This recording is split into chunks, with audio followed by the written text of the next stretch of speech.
I've said this so many times, guys. Your comments truly make this channel. And look, I love all the positive comments. Please don't stop. But the comments I truly do appreciate as well are these comments that I wouldn't say this one's negative. But look, I do love negative comments, and I love these kind of comments, which give a bit of pushback, because they give me a chance to make more videos and for us to really understand these teachings on a deeper level, not just on face value. So, what video was this comment on? It was this one. Why does God allow suffering? Briefly, check out the video. I'll put it in the link. Briefly, this video was about someone asked Sri Ramakrishna, why does God allow suffering? Sri Ramakrishna replied, because it's all God's play. It's a game of saint making. All this kind of stuff he was saying. This questioner replied with, it might be play for God, but it's death to us. Sri Ramakrishna replied to that by saying, well, who are you? At which point the questioner fell silent because he knew what Sri Ramakrishna was getting at. Who are you? I'm not going to make this into a non-dual lecture. But basically, he fell silent because he understood what Sri Ramakrishna was saying. The you that you're talking about, in the deeper sense, isn't in suffering. It is the one undivided self of all. On the level of appearance, yes, this character is in suffering, no doubt. But your true self is not in suffering. There is just the one self appearing separate. I'm not going to make this into a non-dual lecture. But here's the comment that was left on that video. And it's funny that it's very similar to the question that the questioner was asking Sri Ramakrishna. Oh, it's play, is it? Death to us. Very similar. Here's the comment that was left on my video. Let me read it out. On the trusty iPhone 8. Still going strong. Beautiful phone.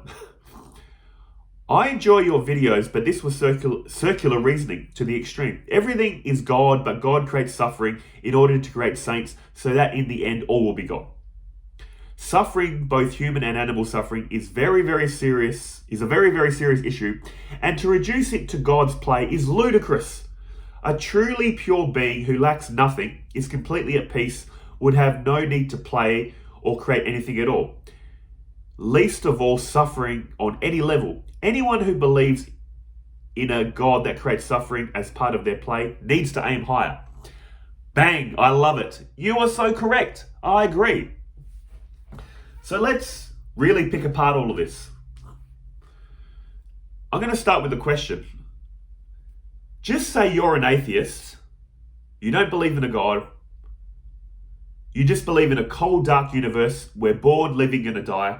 This world is suffering. You must acknowledge this world is suffering. You mentioned it. And I'm not saying you're atheist. I'm just giving an example here. You're an atheist, the world's suffering. There are so many people out there like this, and I see them on YouTube a lot. Very negative about the world, about people. The world's suffering, people are crap. Like, you know what I'm saying? That whole vibe. And they're very negative. And I've spoken to people like this in real life. Very down. Very like, you know, in Winnie the Pooh, there's Tigger and Eeyore. Tigger's the happy, bubbly tiger. Eeyore's that sad, depressed donkey. Always negative. There's a lot of Eeyores out there that I've spoken to. And I've said to them, yeah, people are this, the world's like that, but don't you want to feel happy? Why not just have a bit of sense of humor and be happy? Put on a playful vibe. It feels good to be happy, doesn't it? They go, why? Why fake it? Why pretend to be happy? See what I'm saying? Their whole being is just negative. Even to suggest, why not just have a bit of fun anyway? No, they can't see it. No judgment. I'm just saying this is the reality of a lot of people out there. The only reason I'm asking this question is, if you believe the world is suffering and negative, what are you doing about it? Seriously. Now, I'm not saying you should be doing anything about it, but what I'm saying is, the world is suffering, right? Are you making yourself a better person? Are you ending your own suffering? And if you are, good on you. And also, are you trying to stop the suffering of this world? Are you trying to contribute to make it better? You don't have to. I'm just asking. And the reason I'm asking this is, Sri Ramakrishna, who answered like this, there is the Sri Ramakrishna order of monks. There are missionaries and monks that came from Sri Ramakrishna. He told his top disciple, Swami Vivekananda, Go to America, spread this word, spread this knowledge. Help humanity. See? Help humanity. Why am I mentioning this? These monks that believe in Sri Ramakrishna and his teachings, you know what they do? You know what their motto is?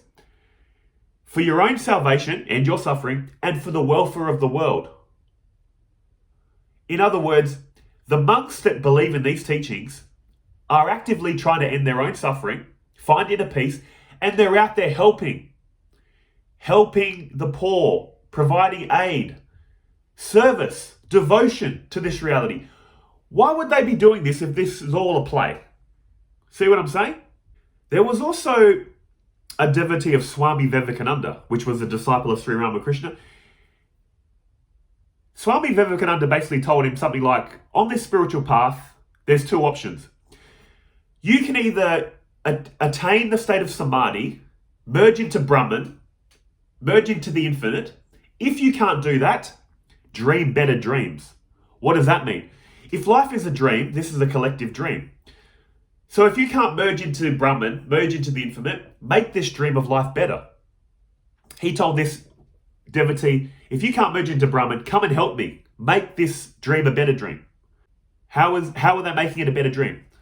The Sri Ramakrishna order, Swami Vivekananda, came to America to spread this message, this knowledge, to make this dream better by helping these dream characters, by helping God in all these forms. And the only reason I'm mentioning all this is I came from Western religion. I came from very dualistic thinking. What I've found when you get into the teachings of Hinduism, you need to be comfortable with paradoxical thinking. You need to be able to hold two things true at the same time.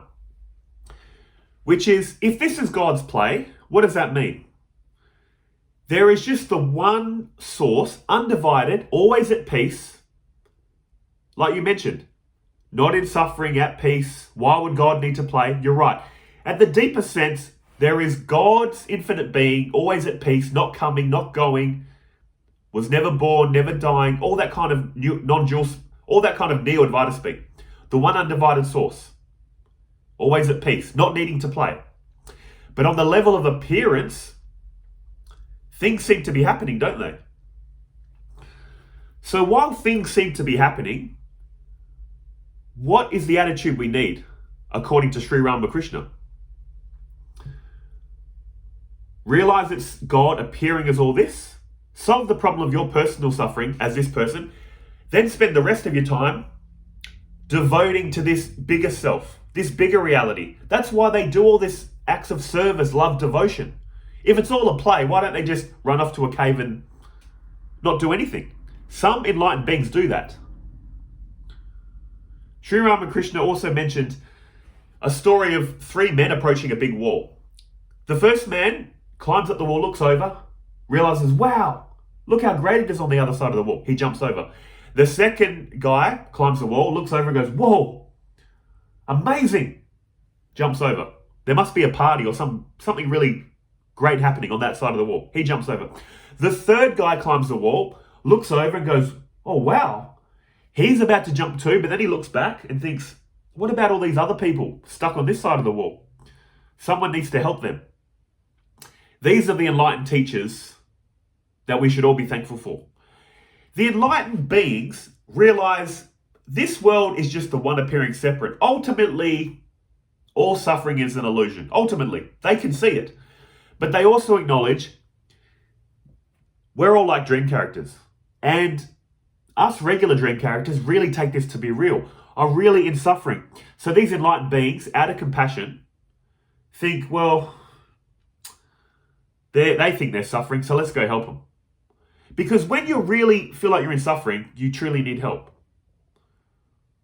See? And again, that's what I'm saying. You need to be able to hold two things true in your mind at the same time.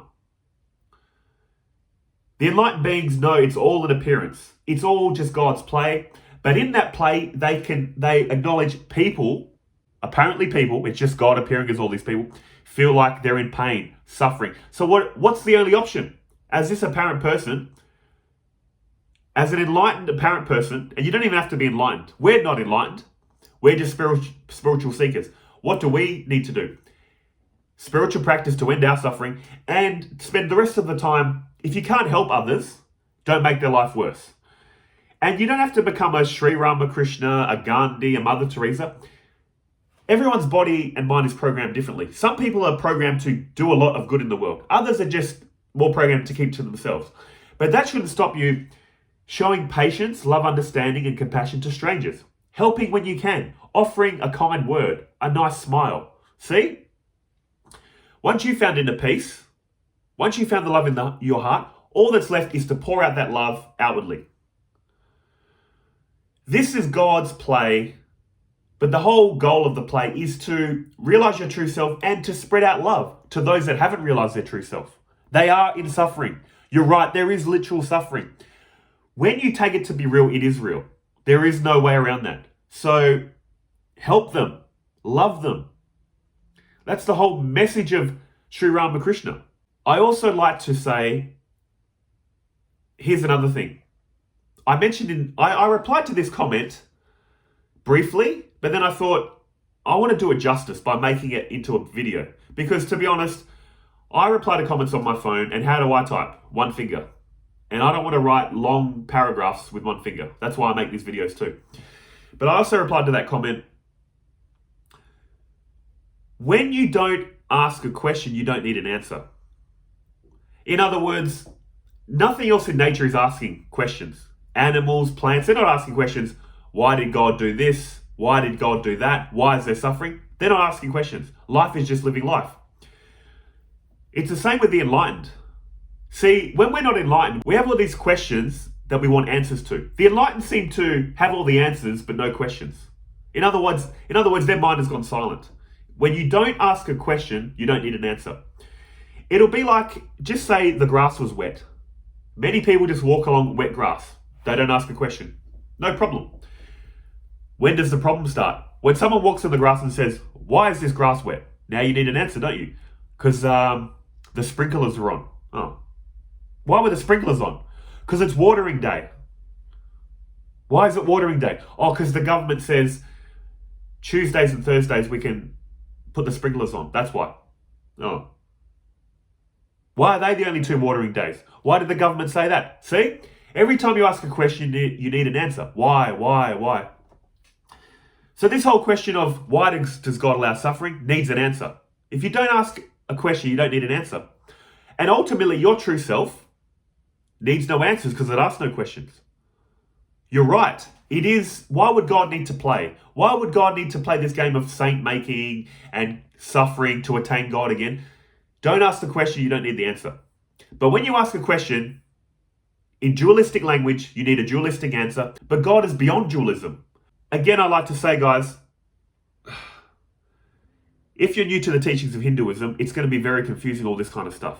But once you've been around these teachings long enough, you realize you need to hold paradoxical thinking. There's different layers to this teaching that how do you say it? Your mind just needs to be modeled differently to absorb these teachings. And that modeling will come the more and more you're exposed to these teachings. And when you are, it's so beautiful. It remodels your mind into, I don't know, like a higher level of thinking. I don't know how to explain it. You realize your thinking was very black and white, right and wrong, dualistic, and then it just opens up this other dimension. That's the only way I can explain it. It's really beautiful, very enlightening to the mind. These kind of teachings, when studied for an extended period of time and you really grasp what they're saying. So I hope this video helps. I hope it cleared up the question. And I'll see you beautiful people in the next one.